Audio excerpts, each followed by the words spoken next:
The village of Kaimakli woke to a sky so vast and blue it seemed a dome of polished ceramic, fired in the kiln of the heavens. On the Anatolian plateau, the air tasted of sun-warmed dust and the profound, mineral-rich scent of the volcanic earth. That earth, soft and pale as compacted ash, was the source of all life. Each morning, fingers stained with its fine powder, the villagers tended to terraced gardens that spilled down the hillside like a green and gold tapestry. Wheat swayed in rhythmic waves, grapevines clung to trellises with tenacious curls, and fig trees offered their heavy purple fruit. The soil gave generously, as if in apology for the ancient violence of its creation. Days moved to the rhythm of simple, sun-marked tasks. Women gathered at the communal oven, the heat wrinkling the air as they baked flat rounds of bread. Children chased goats through narrow lanes bordered by stone walls, their laughter bouncing off the rock. Men mended tools or walked the boundaries of the fields, their eyes scanning the horizon not for threat, but for the simple pleasure of its endless reach. The horizon was their constant companion, a line where the gold of the land met the blue of the sky, a promise of space and freedom. Yet, as the sun began its descent, painting the sky in strokes of ochre and rose, a subtle shift could be felt. The evening gathering at the central square, once a time of boisterous storytelling and shared wine, grew quieter. Neighbours still shared a meal, but their gazes lingered a moment too long on the western sky, as if searching for something they could not name. Hands that once gestured broadly in conversation now rested still in laps, or worried at the edges of woolen garments. It was not a fear spoken aloud, for there was nothing concrete to fear. It was a collective inhalation held a beat too long, a silent acknowledgement of a change as imperceptible as the daily shortening of the shadows. The ritual of sunset, however, remained sacred. As the light bled from the world, families would climb to the flat roofs of their homes. They would sit in comfortable silence, watching the stars prick through the deepening cobalt. Grandparents pointed out constellations, weaving tales of heroes and beasts etched in light. The children listened, their faces upturned, drinking in the cool night air and the infinite scatter of diamonds above. This was their inheritance, the feel of a breeze carrying the scent of time, the sight of a shooting star tracing a fleeting scar across the darkness, the profound peace of an unbroken sky. But even this ritual now carried a new, unspoken weight. The elders, whose eyes were faded but saw more deeply, observed not just the stars but the behaviour of the creatures below. They noted the swallows, usually precise in their evening dances, flying in erratic, agitated clusters. They saw the dogs, normally settled by the hearths, pacing and whining softly at nothing. These signs were filed away behind wise, wrinkled brows, added to a growing list of minor disturbances, a spring that ran slightly muddier than the season warranted, a haze that sometimes dulled the sun at midday to a tarnished coin. The people of Kaimakli loved their open world with a fierce tactile passion. They loved the crunch of soil underfoot, the heat of the sun on their shoulders, the dizzying view from the high pastures. Their connection to the surface was not just practical, it was spiritual, a fundamental part of their identity, written in every harvested grain and every starlit night. Yet as they descended from their roofs each evening, a new thought, vague and formless as a shadow, began to accompany them. It was the first faint tremor of a future dislocation, a silent question that hovered in the fragrant night air. What if this sky, this generous, sheltering sky, could not shelter them forever? The question had no answer, and so it remained unasked, a quiet seed of unease taking root in the fertile ground of their contentment, waiting for a season it could not yet name. The unease that had taken root bloomed into a season of strange portents. It began with the animals. The goats, usually placid and predictable in their grazing, would sometimes startle as one, their heads snapping toward the northern horizon for no apparent reason, their blunt teeth stilled on mouthfuls of grass. The sheep huddled closer in the pens at night, a solid bleating mass of nervous warmth. Dogs that had been loyal companions for years turned skittish, barking at empty corners of courtyards or cowering during thunderstorms that never arrived. Birds provided the most disturbing spectacle. Flocks of starlings, which typically moved as a single fluid entity, would fracture in mid-air over the village, scattering in chaotic spirals as if an unseen hand had swatted them. Then came the haze. It was not the wholesome mist that rose from the river valleys at dawn, but a dry, particulate veil that drifted in from the east. It settled over Kaimakli for days at a time, turning the fierce sun into a pallid, heatless disk. The world became muted, its colours washed in a dingy ochre light. Distant hills, usually sharp against the sky, softened and blurred, as if viewed through a thin sheet of horn. This haze carried a scent, faint but persistent, a tang of sulphur, and something else, something acrid like burnt stone. It coated the leaves of the vines with a fine grey dust, making the villagers cough as they worked and casting a lethargic pall over daily life. Laundry hung out to dry, came in gritty to the touch. The nights, once a solace, now held their own mysteries. On evenings when the haze cleared, watchful eyes began to note lights on the far northern horizon. They were not the steady, welcoming glow of a distant settlement's hearths, but flickering, intermittent flashes. Sometimes they were a sullen orange, pulsing like a slow, diseased heartbeat. Other times they were quick, sharp stabs of white light that illuminated the underbellies of clouds miles away, silent and cold. No trader's caravan route lay in that direction, only rugged, uninhabited highlands. The lights appeared without pattern, observed by shepherds on late watches or by insomniacs seeking the comfort of the stars, only to find this new silent spectacle. It was the elders who gave shape to the formless fear. In the quieter gatherings, as people mended nets or sorted lentils by firelight, the oldest among them began to speak. Their voices, dry as autumn leaves, recounted tales not told for generations. Old man Kairos, his back bent like a gnarled olive tree, spoke of sky fire that his own grandfather had described, a rain of burning stones that could set forests ablaze. Widow Althea, her fingers never still from their spinning, murmured about walking earth, a time when the very ground shook and groaned, opening mouths in the fields to swallow sheep whole. These were not told as thrilling stories to children, but as grim cautionary fragments, offered quietly as if the saying of the words might summon the things themselves. The community listened, their fear crystallizing around these ancient images. The strange behaviors, the sickly sun, the distant lights, they were no longer isolated oddities, but verses in a sinister poem everyone was beginning to understand. This understanding, though still nameless, began to steer their hands. Without any formal decree, a new pragmatism took hold. When the wheat harvest was brought in, more than usual was set aside, carefully stored in sealed clay, pithoi buried in cool cellar holes. Orchards were picked with a new thoroughness, and every spare fruit was sliced and dried on racks in the sun. Salted meat, usually a winter luxury, was prepared in greater quantities. The communal grain silo, a stone structure dug into a hillside, was cleared of old stock and its walls reinforced. No one said they were preparing for catastrophe. The reasons given were practical, born of a vague sense of a coming hard winter or a poor spring, but the extra jars of oil, the bundles of extra wool, the careful checking of water cisterns for cracks, all were actions performed with a quiet urgency that belied the simple explanations. The people of Kaimakli were still living beneath the sky, still tending their vibrant terraces, but a shadow had fallen across their sun. They were beginning to listen to a new rhythm, a whisper in the wind that spoke not of seasons turning, but of the world itself becoming unreliable. Their love for their home was now braided with a nascent protective instinct, a silent acknowledgement that the sheltering sky might soon need a shelter of their own making. The communal discussion began not in the formal square, but organically, around the largest of the natural caves used for storage. The entrance was a dark mouth in the hillside, cool air breathing from its depths, a familiar and utilitarian feature of the landscape. That evening, a group of villagers had gathered to shift several newly filled storage jars deeper into its constant chill. The work was done in a silence heavier than the jars themselves. The usual companionable chatter was absent, replaced by the shuffle of feet on dry soil and the low grunts of effort. It was Aris, a farmer whose broad shoulders were earned from a lifetime of tilling, who finally gave voice to the thought haunting them all. He did not speak loudly.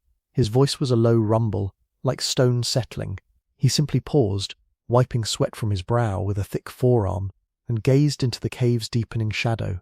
He proposed expanding the deep places, not just this one, but the network of natural caverns and old cellars that dotted the soft volcanic rock beneath their feet. He called it a precaution, a sensible step for better storage, for security against bandits, for preserving the bounty of a good harvest against future uncertainty. His words were practical, solid, and reasonable.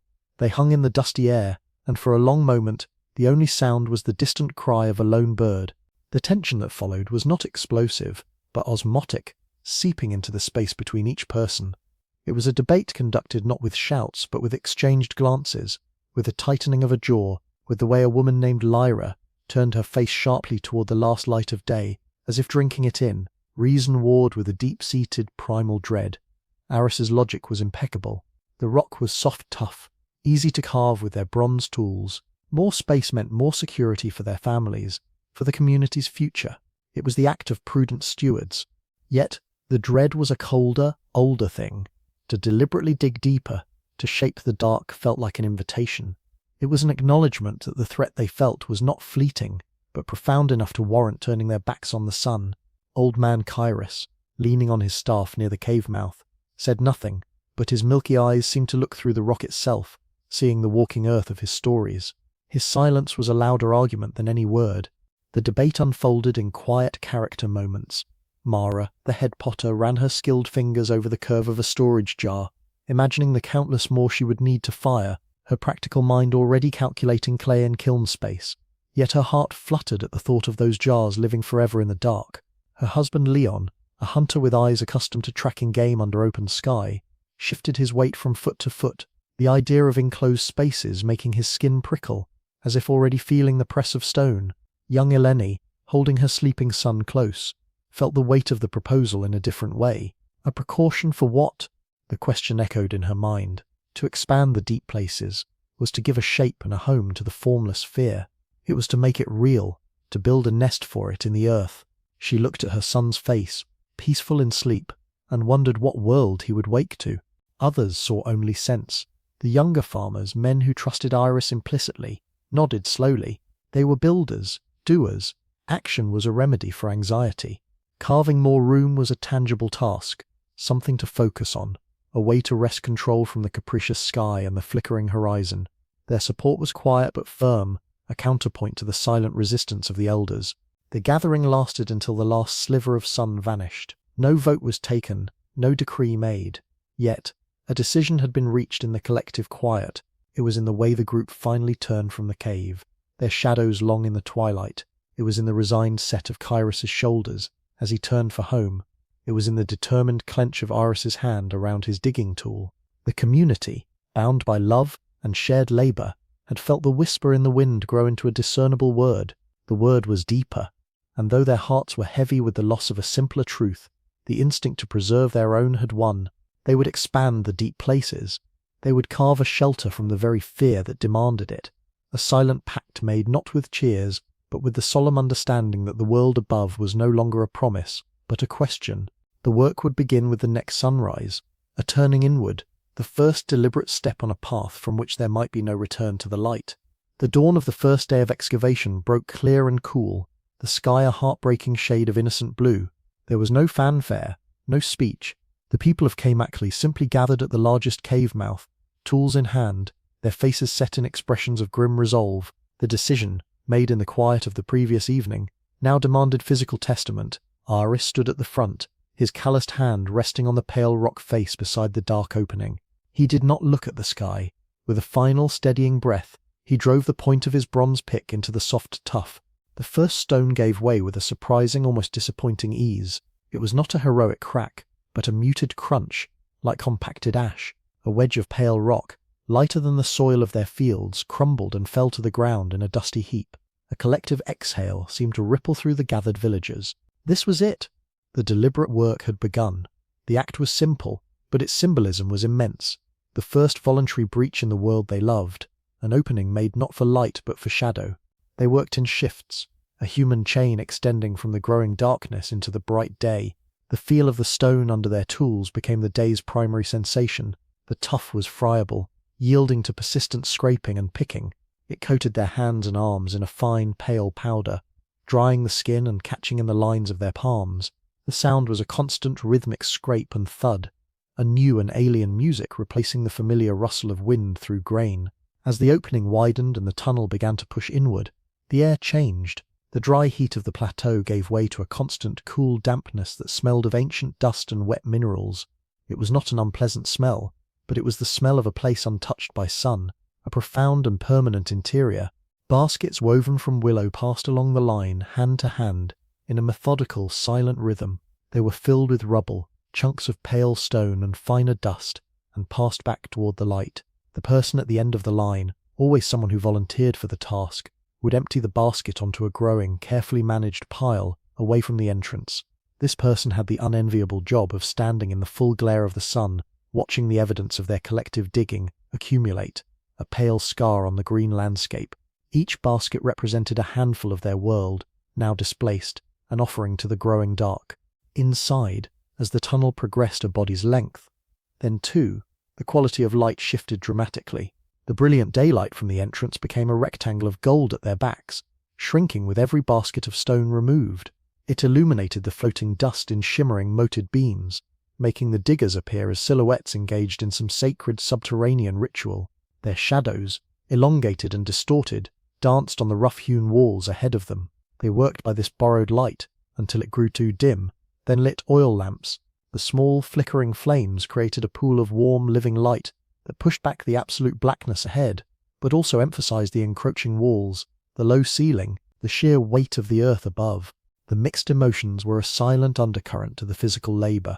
There was a certain grim satisfaction in the progress, in the tangible evidence of their communal strength. Each new foot of tunnel was a victory of order over chaos, a defined space carved from formless earth. It felt safe, or rather it felt like the making of safety, a fortress being built one handful of stone at a time. Yet, the sepulchral feeling was inescapable. The cool, still air, the smell of raw earth, the way sound became muffled and close. It was the atmosphere of a tomb. As Eleni took her turn in the basket line, her arms aching, she could not shake the image of them building their own collective grave. She watched the strong back of the digger ahead of her, muscles corded in the lamplight, and saw not a builder, but a pole-bearer. The rhythmic passing of baskets felt like a rite of interment. They were burying their old life, the life of open skies and boundless horizons, with every load of pale rubble they sent to the surface. By the time the sun began to sink, casting long, melancholy shadows across the land, the tunnel was a recognizable space. It was a rounded corridor, tall enough for a person to walk upright without stooping, extending several paces into the hillside. The work stopped as the last basket of the day was emptied. The villagers gathered at the entrance, their bodies tired, their spirits complex. They looked into the dark mouth they had created, then turned to look at their world, the terraced fields glowing in the late afternoon light, the distant hills, the vast sheltering sky. The contrast was a physical pain in the chest. They had taken the first stone. They had begun. The space behind them was empty, cool, and waiting. It felt both like a sanctuary and a sentence. As they walked back to the village in the gathering dusk, the dust of the deep place still on their skin and clothes, none spoke of the future. They carried the weight of it with them, a new and sobering intimacy with the dark, and the first irrevocable step into a world beneath the world was complete. The open sky was still above them, but they had, by their own hands, begun to turn away from its light. Years folded into one another like layers of soft tuff, each season marked by the rhythm of two parallel lives. Above, the world continued its ancient cycles. Weddings were celebrated in the spring square, brides crowned with wildflowers, their laughter echoing against stone houses that now felt increasingly like shells. Harvests still painted the terraces in gold and purple, and the communal threshing floors were alive with the chaff-filled air of abundance. Births brought new cries into the sunlight, and elders were laid to rest in the rocky soil, their graves facing the open east. Life, stubborn and vibrant, persisted. Yet always, one eye watched the deepening hole. The excavation became a constant, a second heartbeat for the community. It was no longer a shocking new endeavor, but a familiar duty, woven into the calendar like planting or pruning. Teams took their scheduled turns, disappearing into the hillside at dawn and emerging at dusk, their clothes and skin perpetually dusted with pale powder. The pile of rubble beside the entrance grew, was carted away for building material, and grew again, a slow mountain of their labor. Below, the space evolved with a quiet, purposeful momentum. What began as a single tunnel branched like a dark root seeking water. The first offshoot was a small, rounded chamber, intended for grain storage. Then came another, and another. Walls were smoothed with careful scraping. Niches were carved for lamps, their soot beginning to stain the pale ceilings in abstract patterns. The floor was levelled and packed hard by countless footsteps. It ceased to be a mere cellar. It became a level, a recognizable subterranean floor with a central corridor and rooms branching like ribs from a spine.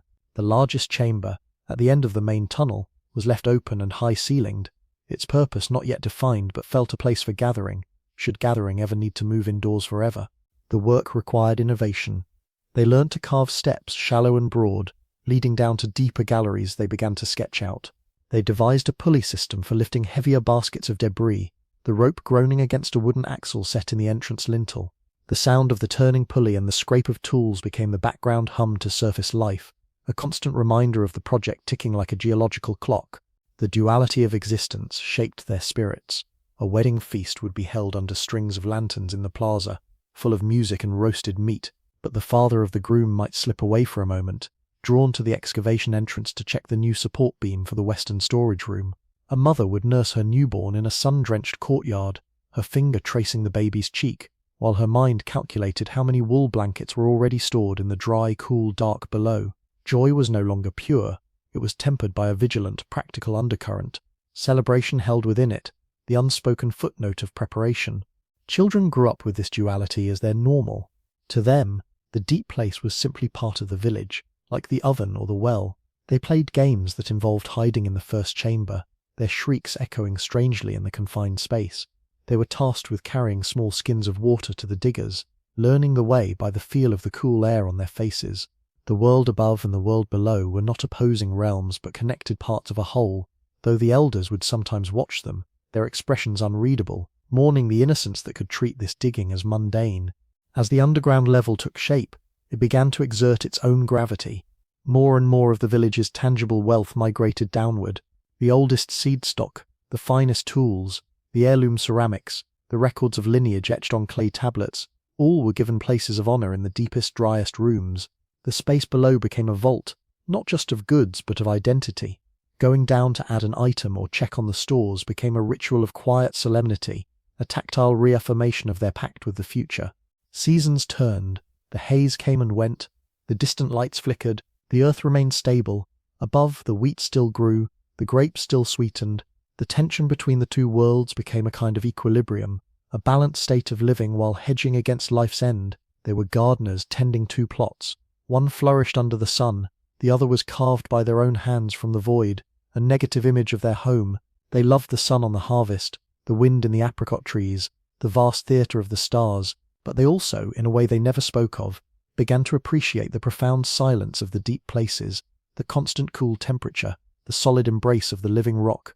They were, season by season, stone by stone, learning how to leave the world while still living in it. Their hearts stretched between the sheltering sky and the sanctuary they were meticulously building beneath it, two loves forever intertwined by the unspoken whisper of a threat that made them architects of their own dark, necessary womb. The catalyst arrived not with a roar, but with a deep, shuddering groan that seemed to rise from the bones of the world itself. It was mid-morning, the sun a fierce white coin in a hard blue sky. The tremor struck without warning. The ground beneath Kaymakli did not simply shake, it rolled, a slow, nauseous wave that made stone walls ripple like water and sent roof tiles slithering into the streets. People stumbled, clutching at door frames that offered no stability. Clay pots danced off shelves and exploded on floors in bursts of terracotta shards and spilled grain.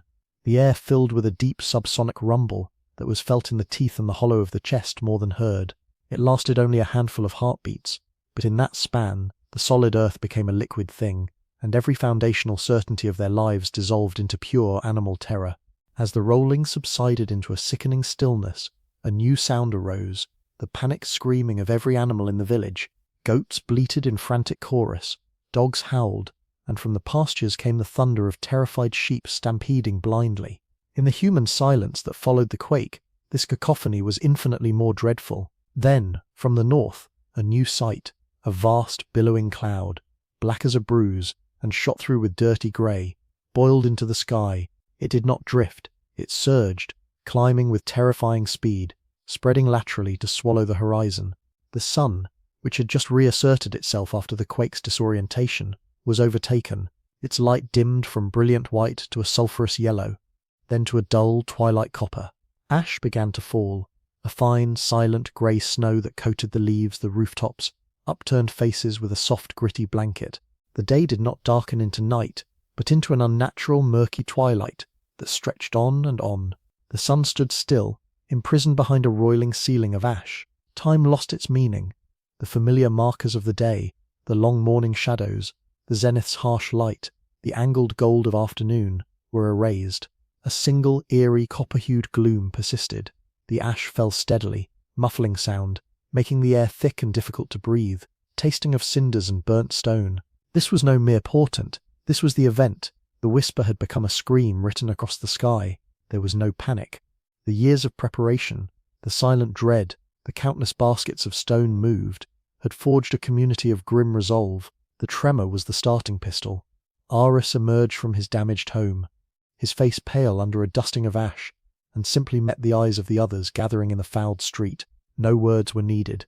They moved as one organism. The descent began with a chilling efficiency. Every hand knew its task. Men and women hurried to the animal pens, leading bleating goats, nervous sheep, and the few precious dairy cows down the slope toward the cave mouth. The beasts resisted, their eyes rolling white, but firm hands and urgent voices guided them into the cool dark of the main tunnel, where their clattering hooves echoed on the stone floor. Children, their faces smudged and solemn, were given bundles, rolled blankets, sacks of dried fruit, precious water skins, and formed chains, passing the essentials from the sunlit world into the gloom. From every home, the most vital belongings emerged. Sacks of seed grain, sealed jars of oil and honey, the community's bronze tools, the leather-bound records, the simple wooden toys of the youngest. The pile of life's essentials grew at the entrance, a tangible distillation of their existence, before being swallowed by the waiting dark. The work was performed in near silence, broken only by necessary commands and the constant soft hiss of falling ash. There were no tears, no arguments. The time for debate was over. The deep place was no longer a precaution, it was their only destination. As the unnatural day faded into a truly black, starless night, lit only by the dull glow of the ash-choked sky, the last villagers entered the tunnel. Eleni was among the final few. She paused, one hand on the cool stone of the entrance, and looked back. Kaymakli was a ghost village under a grey shroud, its outlines softened, its colours erased. The world was reduced to shades of charcoal and dust. She took one final deep breath of the tainted air, feeling the grit on her tongue, then turned her back. She followed the bobbing light of an oil lamp into the heart of the hill. Inside, the first completed level was a scene of organised chaos. Animals were corralled in a side chamber, their anxious breaths and shifting adding a warm, living smell to the damp air. Families claimed small alcoves, spreading blankets on the stone. The central chamber, once an abstract idea, was now filled with the huddled community. Lamps flickered, casting huge wavering shadows on the walls, making the space feel both cavernous and claustrophobic. The air grew warm with the heat of their bodies, carrying the scents of sweat, damp wool, and cold earth. That first night entirely underground was not spent in sleep, but in a wide-awake vigil. People sat close together for warmth and comfort, listening to the sounds of the earth. The silence of the deep place was absolute, a profound void that made every cough, every sniffle, every shift of a child echo with startling clarity. But beneath that, if they strained, they thought they could feel a faint, almost imperceptible vibration through the stone, the distant, angry heartbeat of the world above. They had fled the trembling sky for the still stone, yet the stone itself seemed to remember the quake. Lying on her blanket, Eleni stared at the soot-stained ceiling just inches above her. Her son slept fitfully against her side, his breathing shallow. The weight of the mountain pressed down on her, a physical manifestation of their decision. They had crossed a threshold. The open sky, the wind, the unimpeded sunrise, these were now memories, stories to tell in the dark. The world had fractured, and they had retreated into the crack. As the silent hours wore on, the initial shock hardened into a cold, clear realization. This was not a temporary shelter. The day the sun stood still was the day their old life ended. They were now people of the deep places, and the dark around them was no longer empty space, it was home.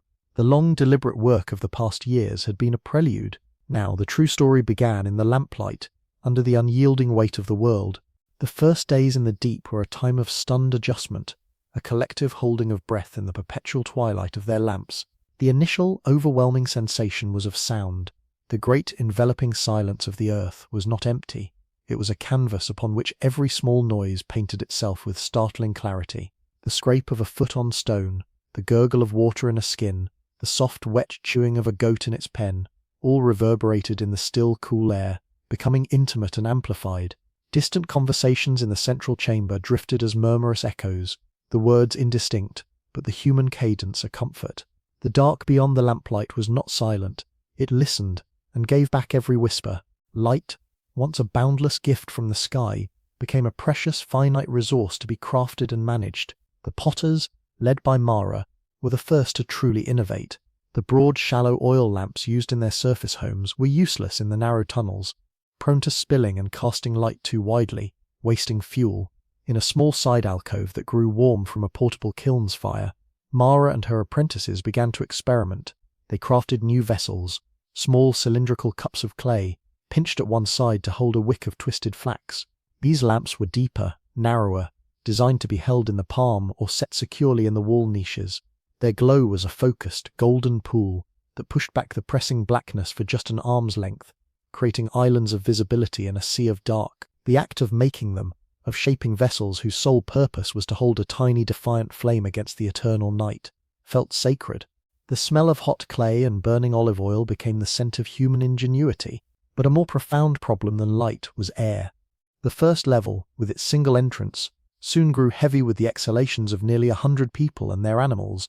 The air grew warm, thick with moisture, and the organic smells of close quarters, damp wool, human sweat, the earthy scent of livestock, the smoky tang of the lamps, a lingering metallic hint of fierce sweat, underpinned it all. It was breathable, but stale, a palpable weight on the lungs that sapped energy and spirit. Headaches became common. The children grew listless. It was the engineers, the men who had devised the pulley and the stepped galleries, who turned their minds upward. They studied the natural cracks and fissures in the ceiling of the largest chambers, noting how cooler, drier air sometimes whispered from them. The solution was not to dig out, but to carve up. With exquisite precision, they began the ventilation shafts. Starting from the central chamber's highest point, they carved narrow vertical chimneys, just wide enough for a child to climb. The work was perilous, done by men suspended on rope harnesses, carving overhead in the dim light, their world reduced to the circle of stone above their faces. The soft tuff was a blessing here. They could shape it with careful chiseling. These were not simple holes. They were masterpieces of hidden hydraulics. The shafts did not rise straight to the surface. That would have allowed in ash, rain, or worse, revealed their location. Instead, they were carved in subtle, zigzagging paths, breaking through into other smaller pre-existing cavities within the rock, creating a circuitous route for air to travel. At the surface, the openings were disguised among rocky outcrops, venting into thorny thickets or narrow crevices. The engineers called them the hidden lungs. The effect was not immediate, but over days a subtle change occurred. A faint, almost imperceptible draught began to stir the stale air. It was cool, carrying the clean mineral scent of the deep rock, and it slowly, steadily, swept the heaviness from the chambers. The first fresh breath drawn from one of these invisible ducts tasted sweeter than any spring water. The sensory world of the deep was now defined by this trilogy: the intimate orchestra of confined sound, the precious mobile pools of lamplight that created more shadow than they banished, and the constant damp smell of stone and humanity, now subtly freshened by the invisible breath of the hidden lungs. The people moved through this new reality with careful, deliberate motions. There was no running, no sudden gestures. Space was too valuable, silence too fragile, light too dear. They were learning the grammar of the underground, where every action had weight and consequence, where survival depended not on battling the elements, but on a meticulous, quiet partnership with the dark. They were no longer refugees in a hole. They were artisans, crafting the very conditions of their existence from the void, learning to breathe, see, and hear in a world where the sky was memory and the living rock was both womb and wall. The physical adaptations were a marvel, but the deeper challenge was the spirit. A people born under an infinite sky could not live by air shafts and lamplight alone. They needed a center, a rhythm, a way to remember they were a community, and not merely survivors huddled in a geologic crack. The largest chamber, the one with the high ceiling where the first ventilation shaft had been carved, was chosen. They called it the heart room. Its consecration was not a ceremony of priests, for they had none, but a collective act of will. Over several days, every family contributed something. Smooth stones were brought from the deepest diggings and arranged in a spiral pattern on the floor. The soot-stained ceiling was carefully scraped clean around the central air duct, creating a dark halo that drew the eye upward, a symbolic sky. Nichios were carved into the walls, not for lamps but for objects: a perfect ear of wheat from the last surface harvest, a bundle of dried thyme that still released a ghost of summer when touched, a small clay figurine of a grazing goat. These were not offerings to gods but to memory, anchors to a world they feared might otherwise fade into dream. The heart room became the axis of their new world. Here, new routines were established. each a bulwark against the formless fear that still lingered in the peripheral dark. The children's schooling moved here each morning. The elders, their voices softened by the acoustics of stone, taught them not just letters and numbers scratched on slate, but the old stories, the very tales of skyfire and walking earth that had once spread dread. Now these stories were framed differently. They were lessons in resilience, parables of why the deep places were necessary. The children learned their genealogy, the names of ancestors who had tilled the sunlit fields, ensuring that the lineage of Kaimakli would not be lost to the dark. Their young voices, reciting in unison, filled the chamber with a sound like a gentle chant, weaving the future into the fabric of the rock. Meals, once scattered across family hearths under open sky, became communal events. At designated hours, families would emerge from their small side chambers and alcoves, gathering in the heart room with their bowls. A central kitchen, a niche with a carefully vented clay stove, prepared a single simple meal for all: a thick barley porridge, a stew of dried lentils and preserved goat, flatbread baked from the precious dwindling grain reserves. Eating together was no longer just sustenance, it was a daily reaffirmation of their unity. In the warm, steamy air scented with food and lamp smoke, shoulders brushed, smiles were exchanged, news was murmured. The act of sharing a meal under the carved ceiling became a ritual as potent as any sunset observance, a way to measure the day and assert their continued existence as a people. Morale was a resource as critical as water or oil, and it was managed with quiet, deliberate care. The fear was not gone. It lived in the way a mother's hand would sometimes flutter to her throat when the ventilation draft momentarily stilled, or in the way men would pause in their digging to press a palm flat against the wall, feeling for any tremor. But it was being compartmentalized, ritualized into order. A duty roster was etched on a clay tablet, assigning tasks: air shaft inspection, lamp trimming, water ration distribution, waste management. Idleness was the enemy. Purposeful work was an antidote to dread. Evenings in the heart room saw not just silence, but sometimes music. Someone had brought a simple bone flute. Its thin, reedy notes, echoing in the chamber, were haunting, a sound of profound loneliness, but also of beauty, stubbornly asserted. On good nights, someone would tell a funny story from the old days, and laughter would ring out, a strange, wonderful sound against the stone, momentarily shattering the weight. The most profound ritual began spontaneously. Each evening after the meal, the community would sit in a loose circle. The lamps in the center niches would be turned low. In the near darkness they would simply breathe together, listening to the faint sigh of air from the shaft above, a sound that became their new wind. No one led it. It was a shared meditation, a collective listening to the heartbeat of their crafted world. In that quiet, the fear was acknowledged, felt, and then released into the cool, moving air. It was managed not through defiance, but through acceptance and shared breath. Eleni found a strange peace in these gatherings. Sitting with her son asleep in her lap, feeling the presence of the others around her in the dark, she understood they were not hiding from the world. They were building a new one, with its own sky of carved stone, its own wind of engineered drafts, its own rhythm of communal heartbeats. The fear was a shadow, but they were learning to live alongside it, to weave it into the routine of their days, until it became just another thread in the tapestry of their subterranean life. They were crafting the dark, not as a prison, but as a sanctuary, shaping order from chaos, community from isolation, and a fragile, steadfast peace from the enduring tremor of dread. The world above had broken. Here, in the heart room, with the spiral of stones underfoot, and the whisper of their hidden lungs above, they were slowly, carefully, making something whole. The discovery was accidental, born of desperation.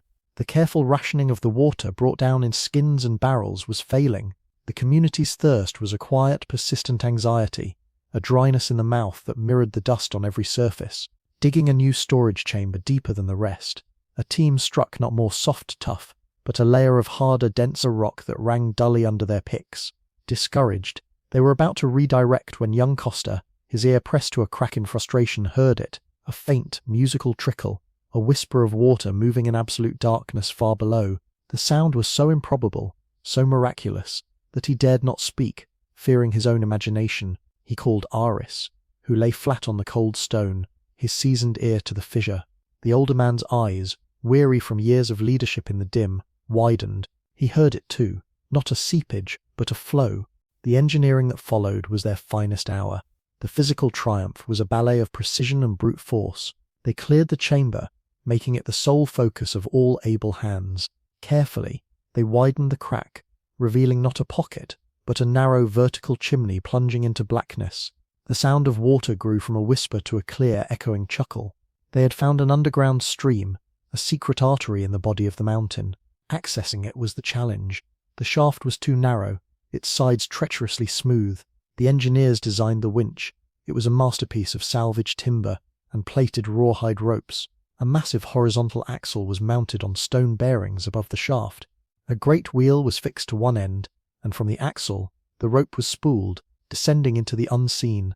A team of men and women would turn the wheel, walking in a perpetual circle, their footsteps wearing a smooth path in the chamber floor, the groan of the axle becoming a new vital song. The bucket was Mara's contribution, a clay vessel, wider than it was tall, reinforced with woven willow, designed to tip easily when it struck the water far below. The first lowering was a silent vigil. The entire community seemed to hold its breath as the bucket disappeared, the rope unspooling with a soft hiss. They counted the length by the turns of the wheel, deeper than any room they had carved, deeper than thought. Then came the distant hollow asterisk plunk, asterisk as it hit the surface. A weight, the signal tug on the rope. The walkers reversed their course, muscles straining against the immense water-heavy weight. When the bucket emerged, glistening in the lamplight, brimming with water so clear and cold it seemed to hold the darkness within it, like a jewel, a sound escaped the crowd, not a cheer, but a collective shuddering sigh of profound relief. They cupped it in their hands, drank, and wept at the taste. It was the taste of permanence. They had tapped the mountain's own lifeblood. The well was not just a source, it was a covenant. They could stay. Yet, as the winch turned day after day, securing their physical future, an emotional abyss opened for Ilani. The triumph echoed hollowly in the chamber of her heart. Her son, Lucas, now a boy of 4 who had spent more of his life underground than above, was fascinated by the winch. He loved to watch the walkers, their endless circular parade, and would sit with his small back against the cool stone, listening to the musical drip of water into the full collection jars. One day, as she helped guide the full bucket to its stand, a sudden stronger draft from a ventilation shaft swept through the chamber. It was just a gust of cool, dry air, but it swirled the dust on the floor and made the lamp flames dance. Lucas, feeling it on his face for the first time, looked up, startled. His eyes were not fearful, but deeply, utterly confused. He turned to her, his small brow furrowed. He did not ask about the wind. He had no word for it. The concept of moving air, of a force that could rustle hair and chill skin without a visible source, was alien to him. His world's air was still, a constant damp medium. This sudden motion was a puzzling anomaly, a glitch in the predictable fabric of his reality. He simply blinked, touched his own cheek where the draft had been, and then turned his attention back to the turning wheel, the mystery already fading, replaced by the solid, understandable mechanics of the winch. That moment broke something in Eleni. Later, in the alcove they called home, with Lucas asleep, she sat in the dimness and grappled with a grief so specific it was a physical ache. Her son would never know the feeling of wind on his face, not the gentle, caressing breeze of a spring afternoon carrying the scent of blooming almond trees, not the fierce, cleansing gale that swept the plateau clean after a storm, not even the simple, constant movement of air that had been the breath of the world. He would know only draughts, engineered, purposeful, emerging from stone. He would never tilt his head back and feel the sun's warmth while a wind cooled his neck. He would never fly a makeshift kite, never have his hair tousled, never shiver as a cold front swept in. That entire dimension of sensation, that conversation between body and sky, was a language he would never learn. Her grief was not for the loss of sky or sun, but for the loss of a specific mundane miracle he would never experience. She mourned the wind as if it were a person, a friend who had died before an introduction could be made. The winch turned, a steady asterisk, creek-grown asterisk, securing their survival. The water was life, but in the shadow of that triumph, Elenia cradled a quieter, more profound understanding. Their victory was also a limitation. They had saved their bodies, their community, their future, but in doing so, they had consented to a world of profound sensory poverty for their children. Lucas was safe. He was loved. He would know the cool taste of deep water, the smoothness of carved stone, the warm glow of communal lamplight, but the wild, untamed kiss of the wind, the very breath of the open world they had loved, was now a story she could tell but could never let him feel. It was a theft for which there was no recompense, a silent cost of their salvation. etched not in stone, but in the uncomprehending innocence of her son's face. The well meant they could live. The loss of the wind meant part of living had already died. The decision to seal themselves in was not a sudden one. It grew like a stalactite, drip by drip of grim necessity, over months of cautious surface expeditions. The world above had not healed, it had transformed. Scouts returned with their clothes smelling of cinders, their eyes hollow, reporting a landscape of grey desolation. The ash had settled into a thick, suffocating blanket over the once fertile terraces. The air, though clearer now, remained acrid and thin. No green shoots pierced the monochrome waste. The sky, when visible, was a bleached and sickly blue. The village of Kaymakli was a ghostly outline under the pall. Its roofs collapsed, its streets filled with drifts of fine powder. The open world was no longer a home. It was a corpse, beautiful only in memory. The final act of severance became not an option, but an inevitability.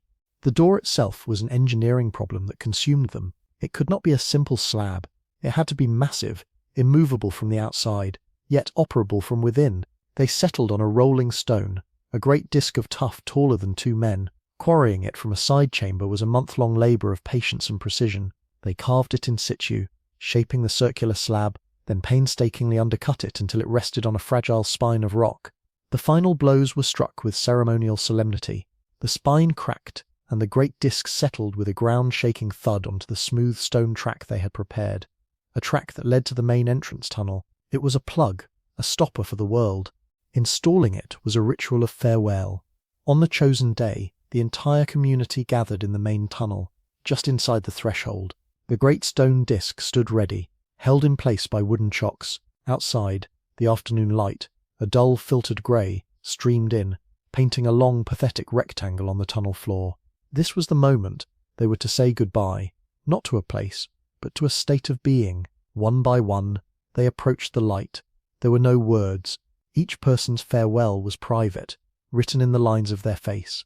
Old man Kairos went first, leaning heavily on his staff.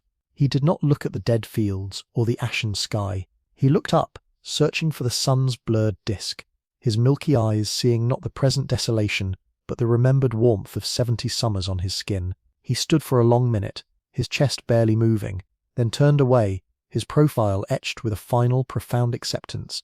Iris went next.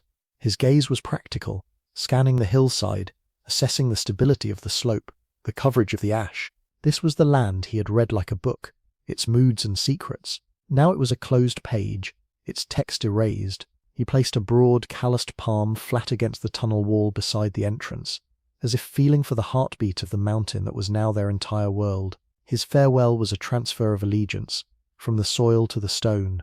Mara the potter took a handful of the fine grey ash from just outside. She let it sift through her fingers, watching the particles catch in the weak light. This dust, the residue of catastrophe, was the last of the open world she would touch.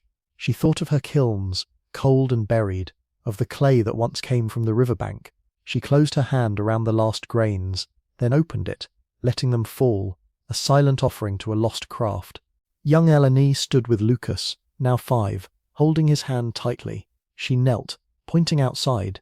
"That is the sky," she whispered, though it was a mockery of the vault of blue she remembered. "That is where the wind lived." The boy looked, his expression curious but detached.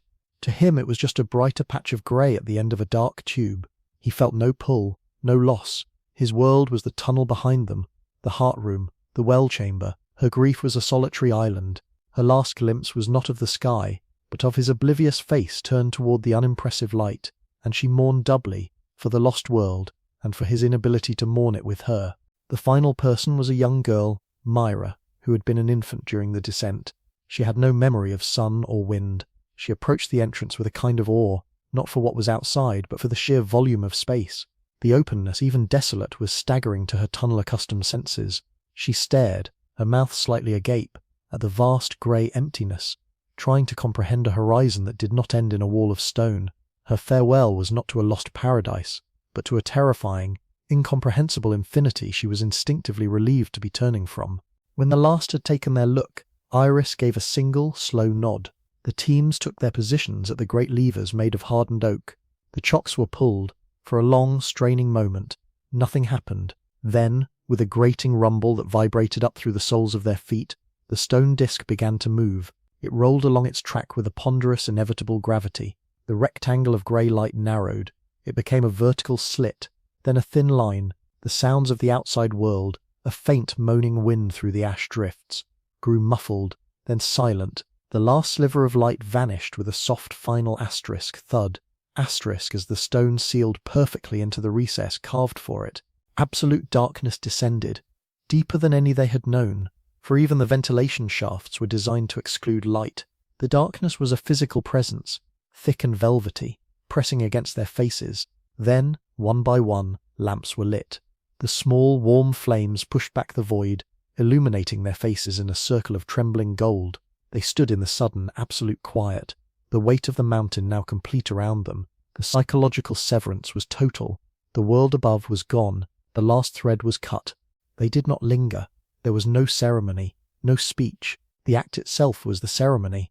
They turned their backs on the sealed door and walked, single file, down the familiar tunnel toward the heart room, toward the well, toward the rhythm of their crafted dark. The door was behind them, not as an exit, but as a monument.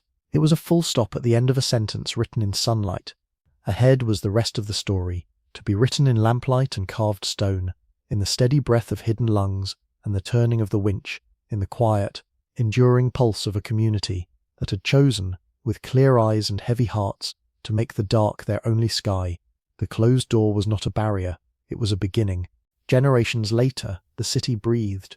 It was a slow, steady respiration, the cool draft from the hidden ventilation shafts sighing through tunnels polished smooth by centuries of passing shoulders and bare feet. The original fear had long since petrified into myth, a foundational story told to wide-eyed children in the heart room, more parable than history. The commitment to the underground was no longer a choice but a fact of biology, as innate as the pale complexion of its inhabitants, their eyes adapted to lamplight. Life had found a rhythm in the rock, intricate and absolute. The main thoroughfare, still following the path of that first desperate tunnel, was a bustling artery at the heart of the city's circadian pulse. Twice daily it swelled with controlled movement. At the morning bell, a soft chime from a struck stone plate, the tunnels filled with citizens flowing toward their tasks. Farmers descended to the deepest, warmest fungal gardens, where they tended vast, spongy beds of mushrooms under a constellation of carefully spaced lamps. Hydroponists checked the delicate, rootless greens growing in channels of constantly flowing water from the well. Herders moved among the goat pens in the lower stables, the animals' coats bleached white from a lifetime without sun, their hooves quiet on the thick straw. The air in the main tunnel hummed with the low murmur of voices, the shuffle of soft-soled shoes, the occasional bleat or cluck from a passing livestock transfer. It was a quiet bustle, every sound absorbed by the living rock, a symphony played in a velvet-lined room. Resource management was a sacred science, its principles etched into every child's mind. The great winch over the well still turned, its groan a constant bass note in the city's soundscape, but its operation was now governed by a complex water clock and a roster of walkers whose families had performed the duty for generations. Every drop was measured, every skin and jar accounted for. The fungal harvest was weighed and distributed from a central chamber with stone scales. Lamp oil, rendered from goat fat and certain oily mushrooms, was dispensed in precise amounts based on family size and civic contribution. Waste was not waste, it was feedstock for the gardens, or fuel for the kilns that still fired pottery in carefully vented chambers. The city was a closed loop, a perfect self-sustaining ecology where nothing was lost, only transformed. This meticulous stewardship was not born of scarcity, but of profound, ingrained philosophy. The rock gave them everything, and they owed it the respect of perfect balance. Surface expeditions were the sole, carefully regulated exception to the rule of interiority. They were not ventures of curiosity, but of necessity and solemn duty. Only the Scouts, a guild whose members were chosen for their physical resilience and psychological stability, ever saw the sky. Their forays were brief, nocturnal, and shrouded in ritual. They emerged through a hidden secondary door, a smaller, perfectly balanced stone slab high in a remote ventilation shaft. Their world above was a monochrome dreamscape of eternal ash, lit by a cold, alien moon. Their tasks were specific, to gather specific minerals not found below, to monitor the air quality from designated points, and to maintain the disguised vents. They returned with their boots grey with dust, their eyes often distant, speaking little of what they saw. Their reports to the council were dry, factual. The surface was not a place of longing, but a useful, desolate attic, a resource to be managed and a silent warning to be remembered. The scouts were revered and slightly feared, touched by an outside world that was, to everyone else, a half-remembered phantom. In the heart room, now adorned with generations of carvings, spirals, herds of stone goats, genealogical lines, the community gathered not out of fear, but for cohesion. The stories told were no longer of Skyfire, but of the great digging, of Aris and the first stone, of Mara's lamps and the finding of the well. These were origin myths, tales of ingenuity and perseverance. The old surface world was romanticized, a golden age of impossible light and boundless fruit, but it was aesthetic concept, a beautiful fiction. No one truly yearned for it. To yearn for it would be to yearn for chaos, for the unregulated, dangerous openness that had necessitated their sublime order. A young girl named Lyra, her hair the colour of limestone, sat with her father in their family alcove, a space carved by her great-great-grandparents. He was a hydrologist, tasked with maintaining the water channels. As he explained the flow rates, using a map etched on a clay tablet, Lyra absently ran her fingers over the wall. Her fingertips traced the subtle tool marks left by her ancestors, each groove a fossilized moment of labor. This was her universe: the smooth walls, the cool air, the golden lamplight, the reassuring hum of the winch. The concept of outside was as abstract to her as the bottom of the well. Her world had edges, defined and secure. It had a rhythm, predictable and deep. It was not a refuge, but a reality complete unto itself. The commitment was absolute, because it was no longer a commitment at all. It was identity. They were not people living underground.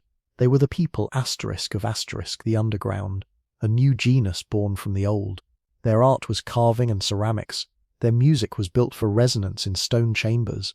Their philosophy was of circular sustainability. Their gods, though seldom named, were the principles of flow, balance, and silent strength. The original trauma of the descent had been metabolized over generations, transformed into culture, into routine, into the very shape of their bones. The rock was not their shelter, it was their skin, and in its deep, quiet, everlasting embrace, they had not just survived, they had, in their own profound way, forgotten how to do anything else. The rhythm was all. Theo's world was measured in whispers and lamplight.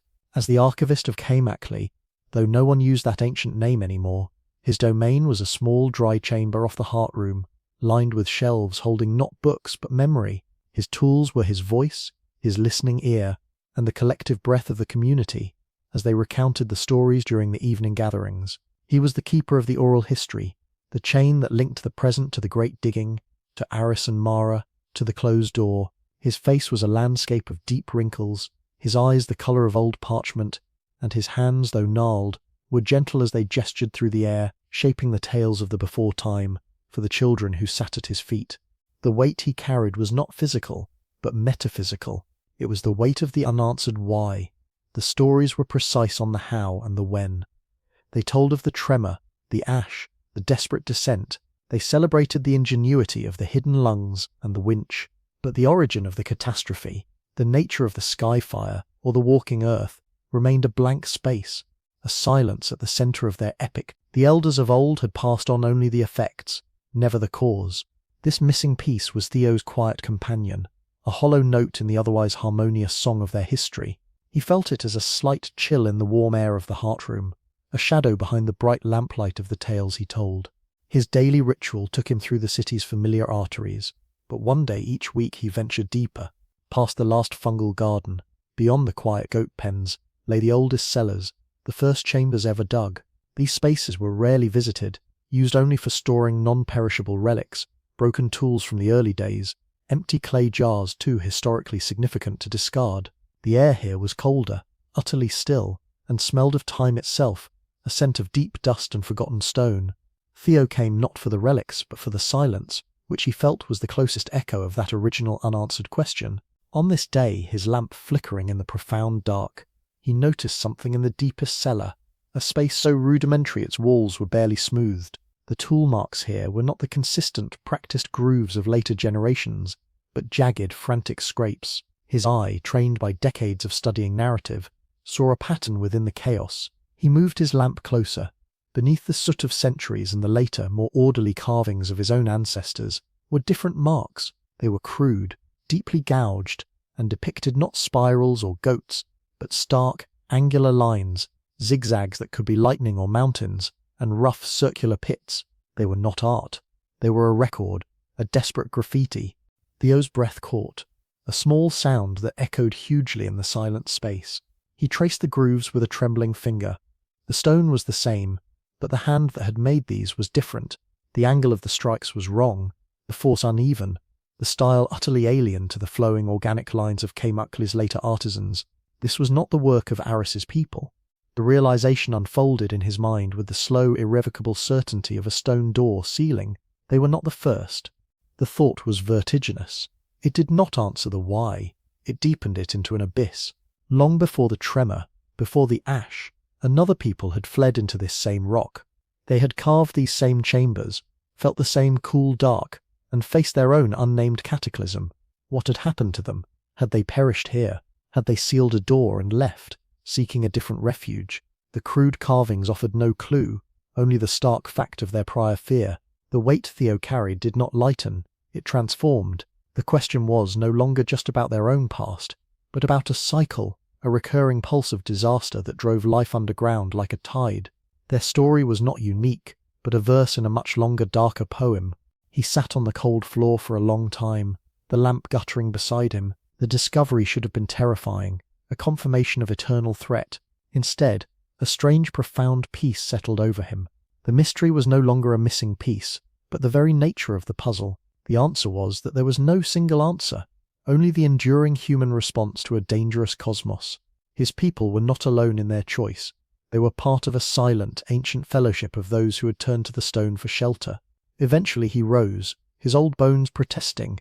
He did not mark the spot. He did not rush to tell the council. This knowledge was not for the community. It was for him, the keeper. Let them have their clean myths of origin. His duty was to hold the fuller, more complicated truth, that their safe-crafted world was built upon a foundation of older, equally valid fear. His journey back took him through the upper levels. As he passed the entrance to a major ventilation shaft, a rare and perfect alignment occurred. Far above, the hidden exterior vent must have cleared momentarily, and the angle of the sun, a sun he had never seen, was exactly right. A single brilliant shaft of light lanced down the zigzagging duct, piercing the perpetual twilight of the tunnel. It was not the grey, ashen light of the scouts' reports, but a solid golden beam, thick with swirling motes of dust that danced like tiny ecstatic spirits. Theo stopped, transfixed. He stood in the beam, feeling a warmth on his face he had only ever felt from lamp flames. It was different, dry, penetrating, alive. He closed his eyes, letting the unfamiliar heat soak into his wrinkled skin. In that moment, he held everything: the deep, cool peace of the rock, the ancient terrified scratches in the deepest cellar, and this miraculous fleeting gift of the forbidden sky.